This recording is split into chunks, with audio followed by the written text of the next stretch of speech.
키워드가 그럼에도 불구하고입니다. 오늘은 이 키워드에 대해서 조금 더 다뤄보려고 합니다. 그럼에도 불구하고 굉장한 반전의 말이고 또 어떻게 해석하느냐에 따라서 굉장히 달라질 수 있는 부분이기 때문에 우리가 이 부분에 대해서 좀 생각을 해봐야 됩니다.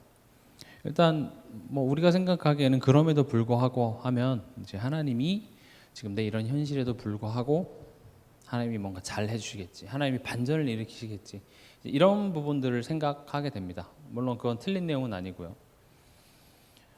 근데 이제 그럼에도 불구하고라는 것은 이제 하나님에게만 해당되는 것이 아니라 나에게도 해당이 됩니다. 여러분은 이번 한 주간 어떻게 지내셨습니까? 내가 복음을 알고 있음에도 불구하고 복음 없는 자같이 살지는 않으셨습니까? 내가 큰 은혜와 사랑 속에 살아가고 있음을 알매도 불구하고 그 사랑 밖에 있는 자처럼 나는 선택하고 결정하진 않았는지 한번 스스로 생각해 보시기 바랍니다.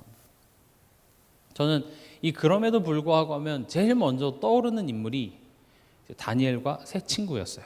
그래서 이제 오늘 이 본문을 택한 이유이기도 한데, 다니엘 같은 경우도 유명하죠. 조서에 어인이 찍힌 줄 알고도. 그 말은 뭐죠? 내가 지금 기도하는 행동을 계속하게 된다면 나는 사자굴에 던져질 거고 그게 이미 법적으로 효력을 얻게 됐음을 알매도 불구하고 세 번씩 기도했다는 거죠. 또 다니엘의 세 친구들도 그 풀무불 앞에서 여호와께서 우리를 구원하실 거다, 그리하지 아니하실지라도 우리는 절할 수 없다. 어떻게 이런 것들이 나올 수 있을까요? 그러니까 저는 이제 이 본문을 보면서 어떻게 다니엘은 이렇게 좋은 믿음이 있지? 어떻게 저렇게 그럼에도 불구하고 저렇게 할 수 있지? 그리고 이 자리에 앉아 계신 분들 중에서 그렇게 되게 싫으신 분은 없죠. 다 그렇게 해야 되는데 사자굴이 뭡니까? 그냥 삶 속에 이런 작은 문제, 사랑과의 갈등, 그런 오해, 여기에도 우리는 획획 돌아서는 게 이제 우리 수준이죠. 근데 오늘 이 본문을 통하여서 하나님께서 어떻게 다니엘과 세 친구를 세워가셨는지를 볼 수 있습니다. 성경은 항상 그 인물이 얼마나 대단했는지를 나타내고자 하는 게 아니라 하나님께서 택하시고 그 택한 사람을 하나님이 어떻게 완성해 나가시는지, 어떻게 세워가시는지에 대한 이야기가 중요합니다. 왜냐? 인간의 노력으로 되는 것이 아니라 하나님의 주권 속에 우리는 살아가고 있습니다. 그리고 하나님의 그 절대적인 주권 속에서 인간이 어떻게 반응하는지에 대한 내용이 성경이죠. 하나님이 다니엘을 어떻게 세워가셨을까? 이것을 보는 것이 중요합니다. 왜냐? 우리 삶 속에서도 하나님께서 동일하게 그렇게 역사하고 계시기 때문에 그렇습니다. 여러분의 삶 속에 하나님은 여러분들을 택하여 부르시고 여러분들을 세워가고 계십니다. 정금같이 나올 수 있도록 여러분들을 연단하는 그런 시간들을 하나님께서는 허락하십니다. 그래서 오늘 다니엘서 1장을 통하여서 하나님이 어떻게 다니엘을 만들어 가셨고 또 다니엘은 거기에 어떻게 반응했는지 우리가 그것을 주목하여 보고자 합니다. 하나님의 일하십니다.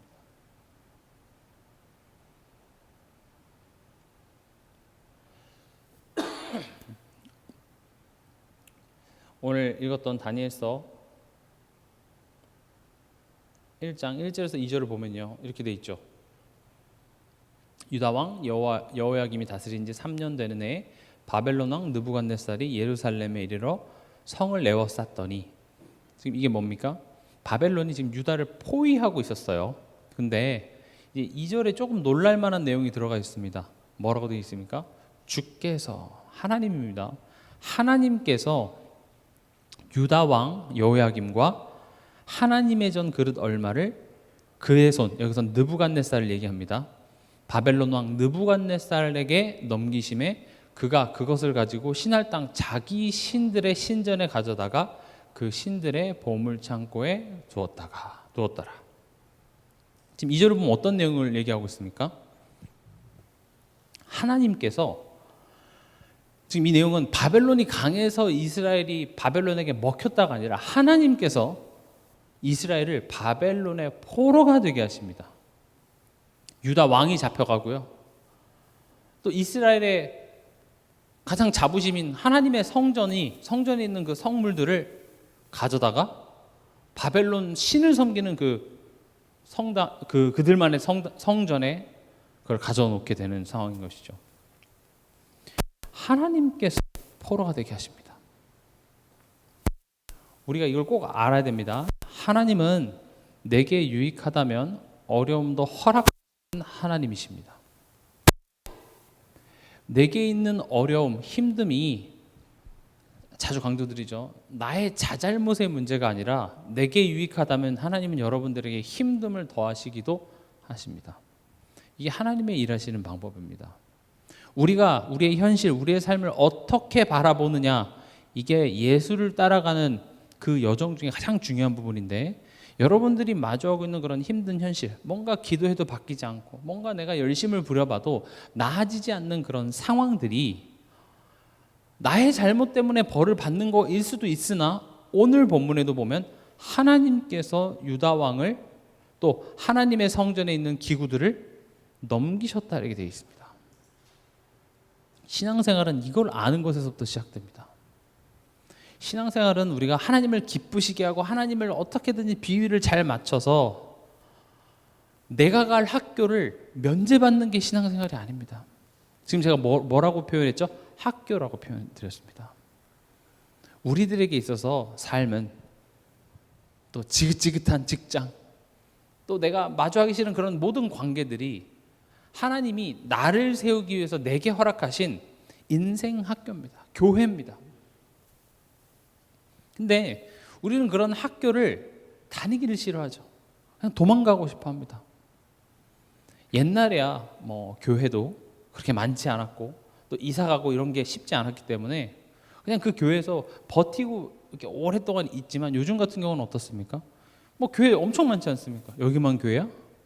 그래서 내 마음에 안 들고 뭐 내 감정 상하는 일이 있으면요 그냥 교회 옮겨요. 그렇잖아요. 다른 교회 간다고 지옥 가나요? 그런 건 아니에요. 다른 교회 간다고 하나님 벌 주시나요? 그런 건 아니에요. 근데 문제는 내가 지금 힘들어하고 어려워하는 그 상황 자체가 만약 하나님이 내게 유익해서 내게 허락하신 상황이라면, 내가 교회를 옮긴다고 해서 그 상황이 없어지는 게 아니라 그곳에서 또 하나님께서는 그 비슷한 것으로 나를 또 건드리실 거라는 것이죠. 그래서 저는 교회에 옮기는 게 잘했다 잘못했다를 얘기하는 게 아니라, 하나님이 지금 내게 허락하신 학교를 내가 도망가고 회피해서는 되는 것이 아닙니다. 그래서 성경에도 술 취하지 말라, 이는 방탕한 것이니 이렇게 되어 있습니다. 술을 마시는 행위가 잘못됐다는 게 아니라, 이런 하나님이 내게 생각하라, 고민하라, 기도하라고 주신 그 시간에 내가 술로써 아니면 다른 걸로써 그냥 그 상황을 잊어버리려고 그냥 흘려보내려고만 하는 것을 성경은 방탕하다 이렇게 얘기하고 있습니다. 그래서 때로는 그런 힘든 순간들을 내가 하나씩 맞부딪혀 가면서 하나님께 부르짖고 속상해서 하나님한테 와서 기도하고, 하나님 뜻이 도대체 뭡니까 하고 말씀 속에서 내가 그 말씀을 깊게 묵상해 보기도 하고, 그런 시간들이 하나님이 우리에게 지금 주고자 하는 축복의 내용인 것이지, 너가 생각하지 않아도 힘들어? 하지 마. 여러분들이 어린 자녀를 만약 그런 식으로 키운다면 그 자녀의 미래는 밝지 않을 겁니다. 조금만 힘들어도 엄마 나 못하겠어, 포기할래. 그래 포기해. 힘들지? 하지 마. 그리고 힘들어하는 걸 엄마가 계속 대신해 준다고 생각해 보세요. 그 자녀는 잘 되기가 아마 힘들 겁니다. 때론 힘들어도, 때론 막 졸음이 쏟아져도 엄마가 잠 깨게 뭐 해줄게 하면서 더 열심히 하도록 하지 포기하도록 안내하지는 않습니다. 마찬가지입니다. 우리의 신앙생활도 여러분들이 하나님의 자녀가 됐다라는 말은, 이제 내가 예수를 믿었으니 어떤 삶을 살아도 좋다, 너 이제 다 끝났어, 그런 게 구원받았다는 내용이 아니라 이제는 하나님의 자녀가 되는 것입니다. 하나님이 여러분들을 구원하셔서 그냥 이제는 너네가 알아서 살아 하고 이 세상에 여러분들을 그냥 방목형으로 좀 풀어놓는 게 아니라, 새들도 동물도 새끼를 낳으면 그 새끼가 온전히 독립할 때까지 그 곁을 떠나지 않습니다. 하나님이 지으신 피조물 또한도 그렇게 한데, 하나님께서 자기 아들을 십자가에 못 박아서 여러분들을 구원해서 자녀 삼아 놓고 이제는 네가 알아서 살아 이러시겠습니까? 절대 그러지 않습니다. 여러분들이 온전한 그리스도의 사람이 될 때까지 성령으로 우리와 함께 하사 여러분들의 삶 속에서 여러분들을 괴롭힐 겁니다. 좋은 의미로. 잔소리를 그냥 산더미같이 늘어놓을 겁니다. 그래서 마치 하나님 자녀인데 왜 문제가 또 없어질만 하면 또 하나 생기고 이것도 해결될만 하면 또 문제 오고 어쩔 때는 막 정신 못 차릴 정도로 막 사방에서 문제가 오기도 하죠. 그것은 사단이 나를 공격해서가 아니라 하나님이 나를 자녀 삼으시고 나를 향한 그림을 가지고 계시기 때문에 그 내용을 채우기 위한 그릇을 하나님께서는 계속 만들어가고 계신다는 그 사실을 기억하시기 바랍니다. 그러니까 지금 오늘 이 다니엘 1장 1절에서 2절도 지금 그 배경을 얘기하고 있잖아요.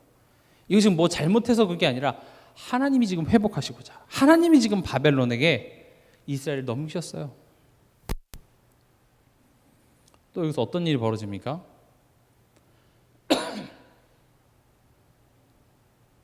6절 7절을 보면은요. 그들 가운데는 유다 자손 곧 다니엘과 하나냐와 미사엘과 아사랴가 있었더니 환관장이 그들의 이름을 고쳐 다니엘은 벨드사살이라 하고 하나냐는 사드락이라 하고 미사엘은 메삭이라 하고 아사랴는 아벳느고라 하였더라. 여기서 지금 이름을 다 바꿉니다. 우리도 일제강점기를 거쳐봤기 때문에 창씨 개명을 했죠. 이름을 바꾼다라는 것은 그냥 이름이 좀 세련되게 바뀌었나? 뭐 그런 개념이 아니라 우리의 정체성이 바뀐 거거든요. 그러니까 오늘 말씀의 제목도 나의 이름, 나의 정체성입니다. 다니엘이라는 이름의 뜻이 뭐냐? 하나님이 나의 재판관이시다. 근데 이 다니엘이라는 이름을 뭘로 바꿨습니까? 벨드사살. 벨드사살의 뜻이 뭐냐? 이 벨이 바벨론의 실입니다. 벨이 그의 생명을 보호하신다. 하나님이 나의 재판관이십니다. 에서 뭘로 바뀌었어요? 벨이 나의 생명을 보호하신다로 이름을 바꿔버린 거예요. 또 볼게요. 오늘 이 이름이 되게 중요하니까. 하나냐, 그 이름이 뜻이 뭐냐? 여호와께서 은혜를 베푸셨다 이겁니다. 근데 이게 뭘로 바뀌었어요? 사드락은 그 바벨론의 신의 명령이라는 말입니다. 여호와께서 은혜를 베푸셨다 해서 바벨론 신의 명령으로 이름을 바꿉니다. 이거는요 단순히 그냥 이름이 바뀐 게 아니라 정체성을 바꾸는 거예요. 이따 뒤에서도 말씀드리겠지만 지금 이렇게 바뀌어버린 나의 정체성, 나는 지금 하나님의 은혜고 하나님이 나의 재판관인데 혹 나는 세상 신이 지금 나를 보호한다고 생각하고 있지 않은지 돌아보라는 겁니다. 사실은. 또 볼게요. 미사엘은 이름이 뭡니까? 하나님과 같은 자가 누구인가? 그러니까 하나님 최고 이 말이에요. 하나님과 같은 분이 어디 있어? 여기에서 뭘로 바꿉니까? 메삭으로 바꿉니다. 이거는 그 바벨론의 신과 같은 자가 누구인가? 또 마지막으로 아사랴. 이름이 여호와께서 도우셨다. 이걸 뭘로 바꿉니까? 아벳느고로 바꿉니다.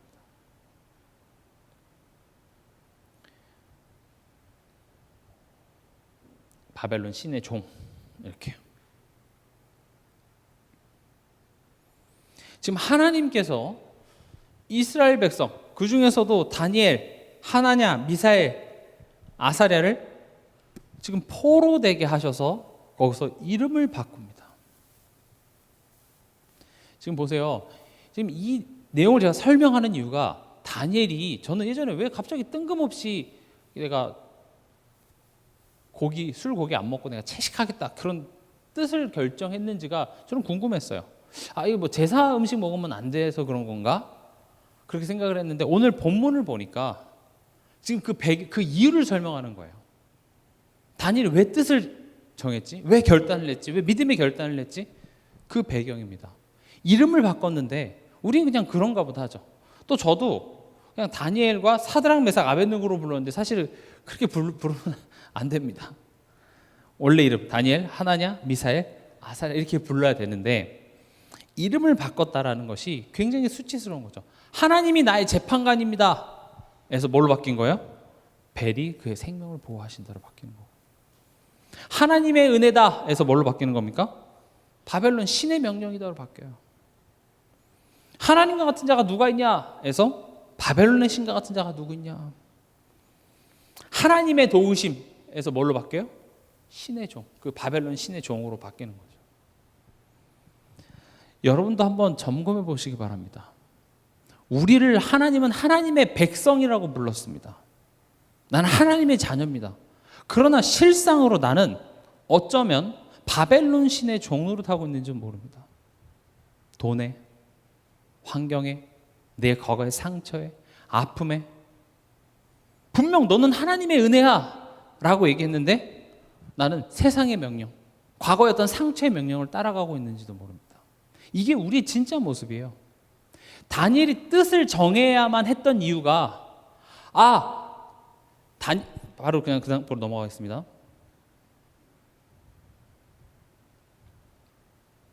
다니엘서 1장 8절에 보면 뜻을 정했죠.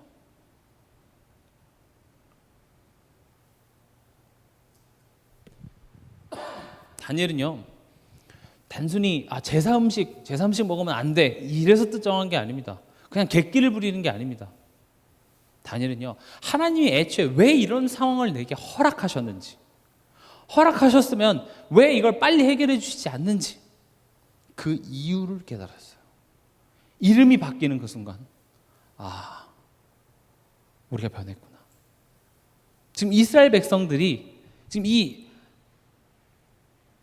다니엘과 하나냐, 미사엘, 아살 이 세 친구가 어떻게 보면 이스라엘 백성 전체의 상태를 지금 대변하고 있습니다. 우리의 모습과도 같죠. 우리를 하나님의 백성으로, 하나님의 사람으로, 이 세상에 빛을 비출 자로, 빛과 소금으로 불렀는데 실상 우리의 삶은 어떻습니까? 바벨론에 살아가면서 하나님의 은혜가 아닌 세상신, 세상의 원리, 또 내 과거의 상처, 아픔 이런 것들에 내가 사실은 종노릇하고 있었구나. 그게 내 정체성이 돼버렸구나 라는 것을 깨닫게 하자 다니엘은 어떻게 했습니까? 뜻을 정했습니다. 어떤 뜻을 정했습니까?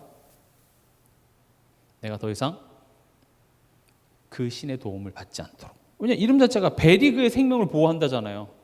부를 때마다 벨이 너의 생명을 보호한다로 불리니까 잠깐만 아닌데 하나님이 나의 재판관이신데. 그래서 왕의 진미를 거절한 거예요. 사실 지금 포로로 운 좋게 온 거잖아요. 세상 말로 하면 굳이 안 먹을 이유는 없죠. 내가 열심히 하나님을 믿었고 했는데 우리나라가 부강해진 게 아니라 오히려 포로가 돼서 하나님 믿는 것 때문에 내가 지금 핍박받아서 지금 온 상황이라면 에이씨 그래 다 소용없어 하면서 그냥 적당히 그 상황과 타협할 수도 있었는데 다니엘은 어떻게 했습니까? 뜻을 정했습니다. 다니엘이 그냥 삐딱하고 고집센 사람이 아닙니다. 그러니까 우리가 이 다니엘을 보면서도 다니엘이 왜 뜻을 정했는지를 모르면 그냥 그 다니엘을 본받자 그래서 그냥 고집센 사람이 됩니다. 제사 음식 먹으면 안 돼. 제사 음식 먹으면 안 됩니까? 초대교회 때도 그거 가지고 분쟁이 되게 많았죠. 그때 그 육식하는 것 모든 고기는요 다 로마 시대 때 제사하려고 잡았던 그 고기들을 이제 남은 고기들을 이제 파는 거였어요. 그래서 지금으로 따지면 모든 정육점이 사실은 제사에 올려졌던 그 고기를 이제 팔았어요. 그러니까 이제 율법주의자들은 고기 먹으면 안 되고 제사 음식 먹으면 안 돼로 얘기한 거고 바울은 아니야 먹어도 되고 안 먹어도 돼. 너가 제사 음식이라고 안 먹는다고 먹지 마. 그렇다고 해서 먹지 않는 사람을 비판은 하지 마. 또 너가 이거 먹으면 혹시 지옥 갈까 봐 불안해? 그럴 필요 없어. 먹어도 돼. 지금 이 내용을 성경이 그 맥락을 이해하지 못하면요, 그냥 단순히 그래 제사 음식 먹지 않겠다고 뜻을 정했더니 하나님 복 주었구나 이렇게밖에 몰라요. 근데 이건 그런 차원의 내용이 아닙니다. 다니엘이 매번 이름이 불릴 때마다 벨이 너의 생명을 보호한다 이 이야기를 듣는 거예요. 내가 지금 그렇게 살았구나. 내가 지금 먹고 오늘 아침도 먹고 점심도 먹고 저녁도 먹고 내가 매일매일 살아가는 게 지금 하나님의 은혜로 하나님이 내 삶을 통치하시는 게 아니라 지금 내가 이 바벨론의 신의 도움을 받고 살아가는 것처럼 보여지고 나 또한 그걸 의지하고 있구나라는 것을 다니엘은 깨닫게 되면서 아니야, 내 정체성은 하나님이 내 재판관이신데 여기에 뜻을 정한 겁니다. 바벨론 신이 감히 나를 보호한다고? 아니야. 그러니까 단순히 음식을 안 먹는 차원이 아니라 내가 알게 모르게 의지했던 것들을 더 이상 의지하지 않겠다고 선언을 한 겁니다. 이게 뜻을 정한 겁니다. 제사 음식 안 먹는다 차라리 쉽습니다. 뭐가 더 어렵습니까? 내가 알게 모르게 의지했던 건 내려놓는 게 힘든 겁니다. 다니엘은 그걸 한 겁니다. 단순히 제사 음식을 안 먹은 게 아니라 그리고 온전히 하나님만 바라보기로 뜻을 정한 겁니다. 그럼에도 불구하고의 역사는 여기서부터 시작이 되는 겁니다.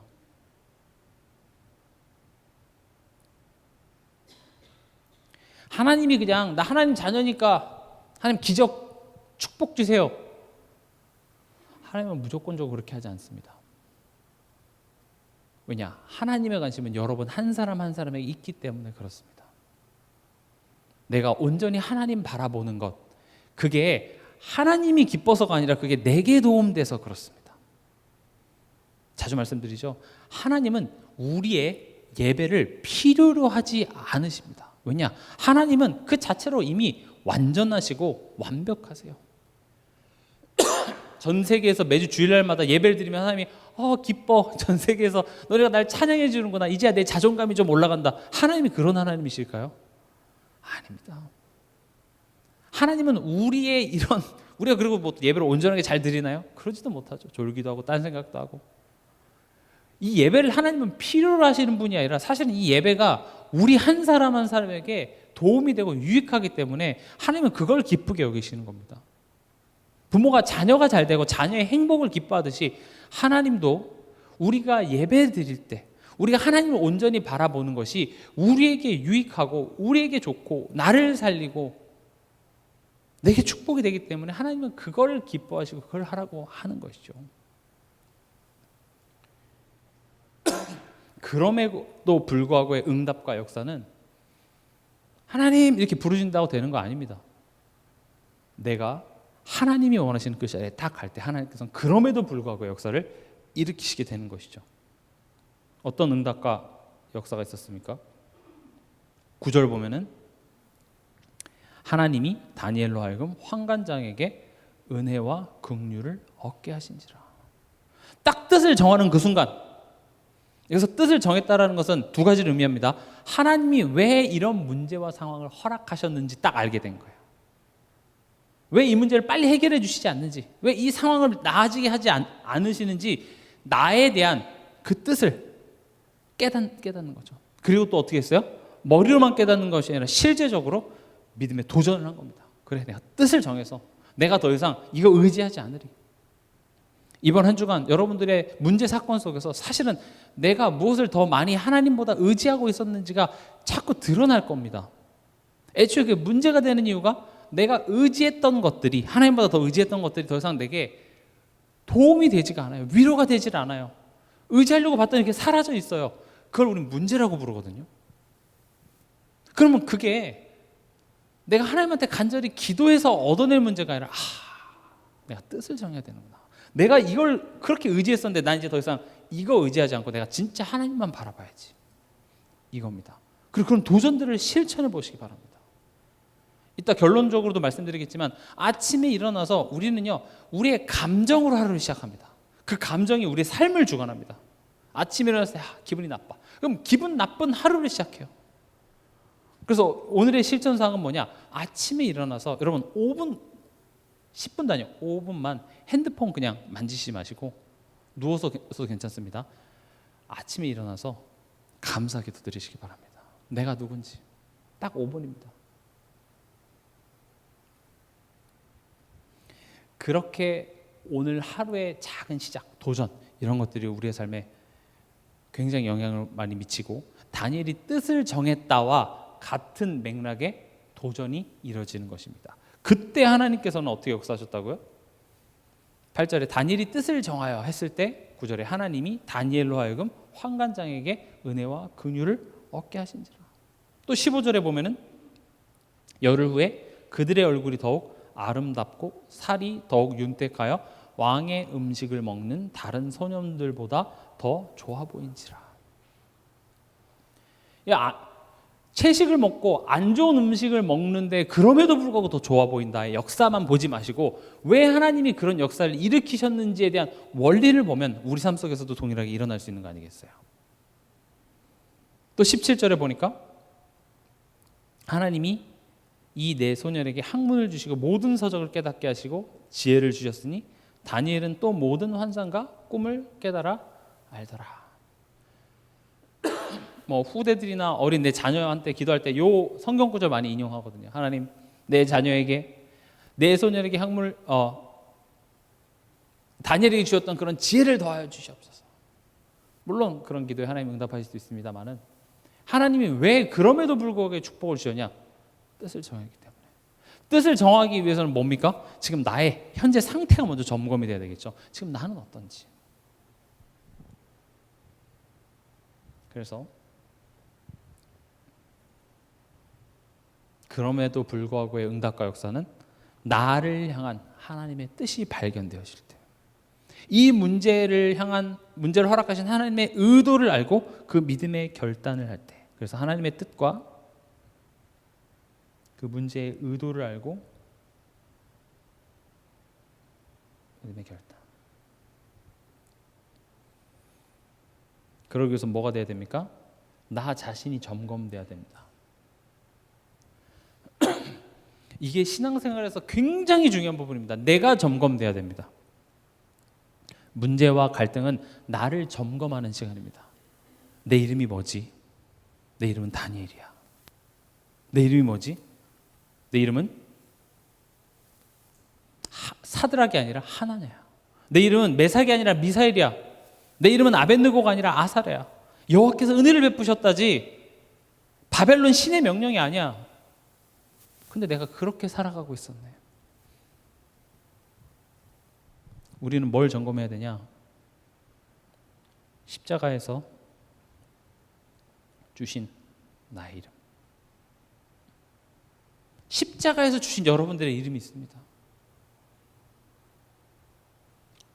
예전에 나 그때 힘들었었잖아. 그때 그것 때문에 나 되게 마음 아팠잖아. 그게 내 이름 아닙니다. 난 이 문제 때문에 힘들어. 나는 원래 못해요. 나는 그것만 생각하면 막 치가 떨려. 그게 내 이름 아닙니다. 하나님의 자녀입니다. 이전 것은 지나갔으니 보라 새 것이 되었도다. 하나님의 백성, 하나님의 자녀입니다. 하나님이 이 세상 그 어떤 것보다도 가장 가치 있는 자로서 나를 여겨주시고 또 성령으로 나와 함께 하사 내 인생 그냥 되는 대로 사라지는 인생이 아니라 하나님이 그림을 가지고 여러분들의 인생에 지금 내용을 담아내고 계시는, 그게 내 진짜 이름입니다. 십자가에서 얻어진 내 이름입니다. 내 수준으로 보면 지금 내 현실이 되게 커 보이고 여기서 뭘 할 수 있겠어? 내 나이가, 내 현실이 이런데 그런 나의 한계 속에 자꾸 사로잡힐 수밖에 없습니다. 그러나 우리가 그런 나를 점검해야 됩니다. 근데 그냥 가만히 있다가 점검되는 게 아니라 언제 점검됩니까?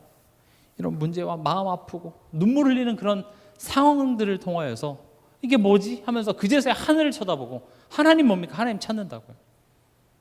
그리고 예배 자리에 와서 말씀을 통해서 그래 맞아 나는 그런 사람이었지. 여러분은 지금 여러분의 이름은 무엇입니까? 무엇으로 지금 불리고 있습니까? 돈의 노예입니까? 내가 하나님 자리에서 내가 하나님이다 이러고 있지는 않으십니까? 아니면 하나님은 무능력하시다. 이게 내 이름 아닙니까? 어떻게 점검할 수 있죠? 항상 말씀드립니다. 내 삶을 보면 알 수 있습니다. 내 삶. 더 구체적으로 얘기하면 내 마음과 생각. 지금 내 마음과 생각에 어떤 것이 가장 지배적인가? 어떤 생각에 내가 지금 꽂혀 있나? 어떤 감정이 오늘 하루를 나를 쥐락펴락하는가? 그게 내 이름입니다. 또 돈과 내 시간, 어디에 가장 많이 지금 투자되고 있는가? 그게 내 이름입니다. 그리고 제일 쉽게 알 수 있는 것이 예배, 기도. 나는 지금 예배를 어떻게 드리고 있는가? 평생을 신앙생활에 오면서 딱 주일날 썬데이 크리스천으로 그냥 살아서 예배 보고 이번 한 주간 하나님, 내가 하나님한테 할 거 다 했으니까 이제 내 생각 건들지 마세요. 이러고 있지는 않은지 한번 여러분들이 스스로 점검해 보시기 바랍니다. 말씀을 따라가야 됩니다. 다른 것 따라가면 안 됩니다. 그 어떤 만화 작가가 여자친구였나? 아무튼 등산을 가자 그랬대요. 근데 등산, 산 이런 거 잘 모르고 그냥 산 가면 되지 않나? 하고 이제 한 오후 2시쯤에, 그러니까 높은 산 올라가면 2시는 벌써 하산해야 될 시간이잖아요. 2시쯤 뭐 샌들 비슷한 거 신고 이제 산에 올라간 거예요. 한참 한 3-4시간 올라가니까 벌써 이제 어둑어둑해지고, 야 내려가야 되겠다. 근데 이제 산이 어두워졌으니까 길을 잃은 거예요. 어떡하지? 근데 저기 이제 어떤 한 무리들이 이렇게 가길래 그걸 따라간 거죠. 막 따라가는데 생각보다 이게 어두워서 그런지 막 힘든 거예요. 근데 꽤 올라온 시간보다 많이 따라갔는데 안 이렇게 출구가 보이질 않는 거예요. 그래서 좀 더 빨리 가가지고 그 사람들한테 지금 출구로 가시는 거 맞죠? 하니까 그분들이 우리 약초꾼들이야. 약초꾼을 따라온 거예요. 샌들을 신고. 약초꾼을 어떻게 하겠어요? 사람들 많이 다니는 길로 가는 게 아니라 더 험한 데로 산에서 자고 가자래요. 몇 박 며칠. 그러니까 샌들 신고 약초꾼을 따라간 거예요. 어떻게 됩니까? 더 깊숙한 곳으로 가게 되죠. 여러분 뭘 따라가십니까? 샌들 신고 산에서 약초꾼 따라가면 절대 안 됩니다. 그러다가 뭐 산삼이라도 캐면 좋겠는데 죽습니다. 그분들이 평생을 산을 탄 사람들이기 때문에 우리도 뭔가 열심히 따라가는데 그게 말씀이 아니라면, 그게 하나님이 아니라면 필요 없다 이게 아니라 하나님보다 우리가 더 믿을 만한 것이 있습니까? 인생을 살아오시면서 정말 믿을 만한 것이 있던가요? 변하지 않던 것들이 있던가요? 없습니다. 사람도 변하고 모든 게 다 변합니다. 변하지 않는 하나님의 말씀 앞에 서시기 바랍니다. 조직도 아닙니다. 이 눈에 보이는 이런 교회도 아닙니다. 진짜는 하나님의 말씀 앞에 서시기 바랍니다. 또 그 눈에 보이는 것들로 하여금 진짜 것을 따라가지 못하게, 방해하지 못하게 하십시오. 말씀 앞에 서시기 바랍니다. 우리는 그 성경 말씀 앞에 서고자 합니다. 그게 내 이름이 되기 바랍니다. 저분은 말씀 앞에 선 사람이야. 누가 뭐라 그래도, 상황이 어떻다 해도 저 사람은 말씀 앞에 딱 중심을 둔 사람이기 때문에 그게 여러분들의 이름이 되시기 바랍니다. 결론입니다.